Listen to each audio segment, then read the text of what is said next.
the cover of Pesach, I'd like to tell over a story which I've said for many years at our Siddharim. The Mishpacha is familiar with it. We all love this story. It's inspiring and it's quite interesting. And it refers to the Imre Yosef of Spinka, who himself, the Spinka Rebbe, would tell over the story every year at his Seder on the second night of Pesach. And it's a Maisa that happened with an Avrech, with a young man, who unbelievably finished his Seder, the second night.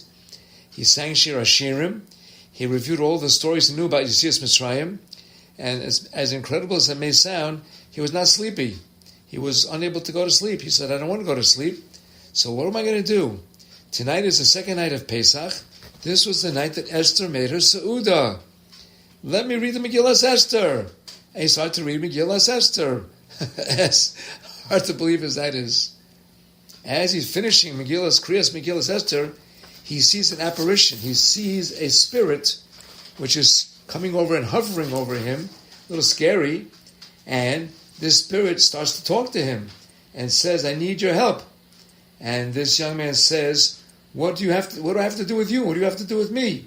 And what do you want from me now? So this spirit, this nefesh, starts telling him a story.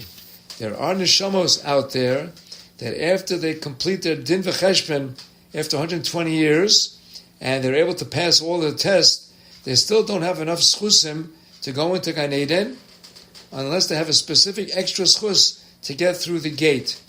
In every year, when they read the Megillah, that period of time when throughout the entire world there's Kriyas Megillah, these neshamos find the schus, in the schus of Kriyas Megillah, to get into Gan Eden. So as one could imagine, there are many neshamos, he doesn't say exactly how many neshamos that are struggling to get through the little door to get into Gan Eden. There's a rush. And in this rush, the neshama says there are thousands and tens of thousands of neshamos trying to get in during this one little period of time.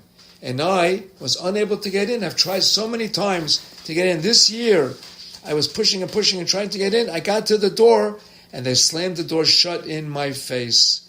I said to myself, I am not moving from here until I'm able to get in next year by Kriyas Megillah. I'm staying right here. I'm not going anywhere. And then all of a sudden, the Nefesh says, I hear that someone is learning Megillah.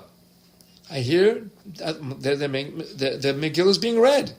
I started banging on the door. And I said, let me in. So the gatekeeper at the door says, what do you want? He says, they're reading Megillah.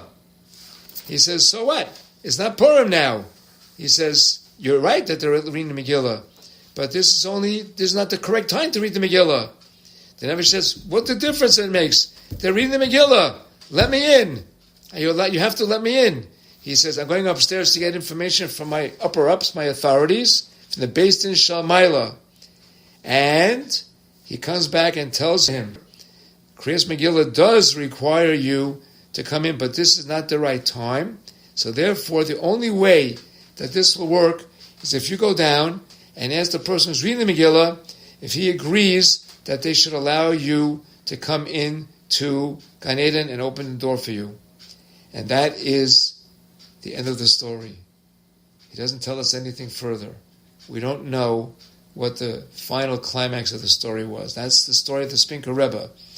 The people who were around the Rebbe, his Hasidim, knew him to be very medayek, very pinklach, very careful when telling stories about these Maisalach. He never said over a story unless he had independently confirmed it, and he would know who the person was to whom it occurred. So they felt that this Avrek, this young man, was he himself, the Spinka Rebbe, but that was their supposition. But in any event, it makes for a very good story about the power that we have down here to do things, to make an uvda, and the power of our mitzvahs. Have a wonderful Seder, have a wonderful Yantif. Gid Yantif.